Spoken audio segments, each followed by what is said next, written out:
Salut les psys, aujourd'hui on se retrouve pour une nouvelle vidéo. C'est une vidéo qui va beaucoup été demandée. Ça concerne les outils de partage et de stockage de données. Alors, vous allez me dire, oui mais on est en psycho, à quoi ça nous sert? Et bien en fait, c'est très logique.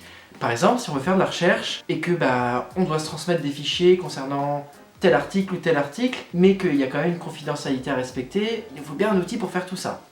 Alors du coup, avec mon équipe, on s'est dit, si on faisait une étude comparative.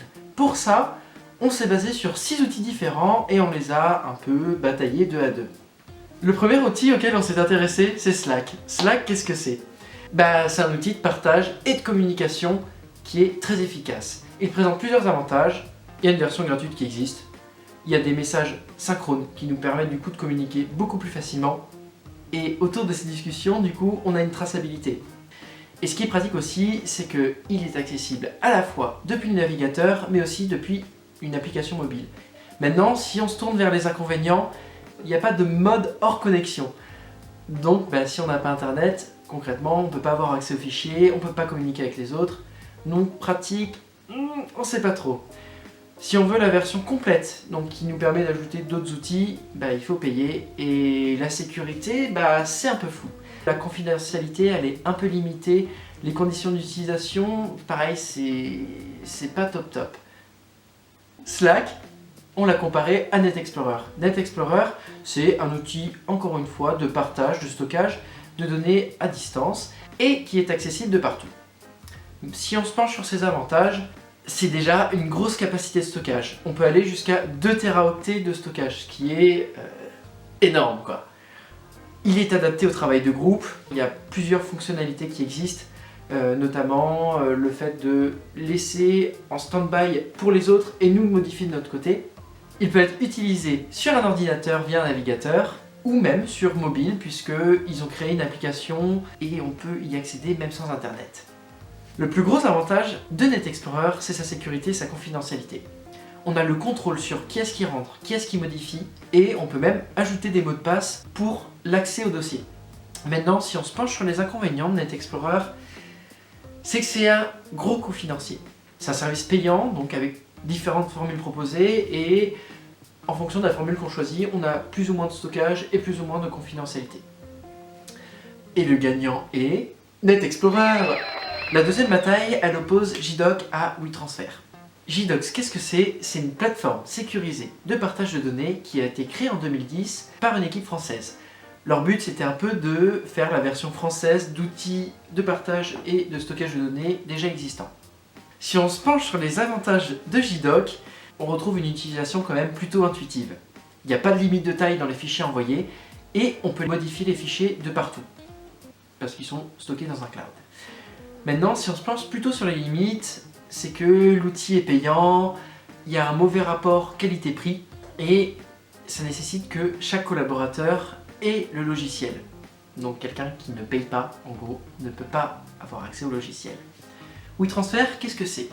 C'est un outil sur le navigateur web qui vous permet d'envoyer des fichiers plutôt conséquents à travers soit les mails, soit un lien qu'on vous transmet. Si on se penche sur les avantages maintenant de WeTransfer, du coup c'est pratique pour le partage. La confidentialité, elle y est plutôt bonne et il n'y a pas besoin de télécharger quelconque application, que ça se fait via un navigateur web. Maintenant, si on se penche sur les limites de WeTransfer, c'est qu'il n'y a pas de stockage à long terme, ou alors il faut payer. Et le gagnant est JDoc.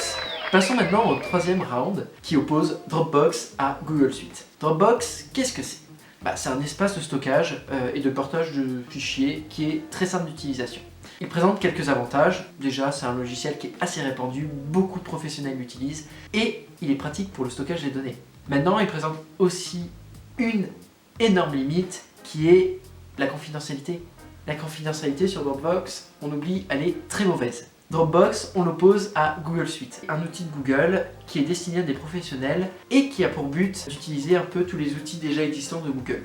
Si on se penche maintenant sur les avantages de Google Suite, on a une meilleure confidentialité que les versions gratuites qui sont proposées par Google. On a une transparence sur tout ce qui est fait, notamment par les admins. Maintenant, on y retrouve aussi quelques limites. Si on veut avoir une très bonne confidentialité, il faut payer très cher.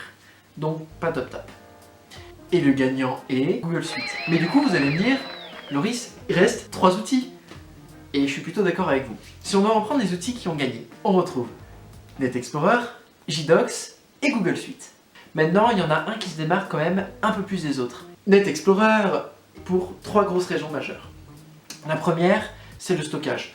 Un stockage qui est assez conséquent, qui nous permet d'avoir une vision plus sur le long terme. Je suis d'accord avec vous, que ce soit dans la recherche ou dans la pratique, on n'a pas besoin d'une grosse capacité de stockage, et pour cause, nos fichiers ne sont pas très volumineux.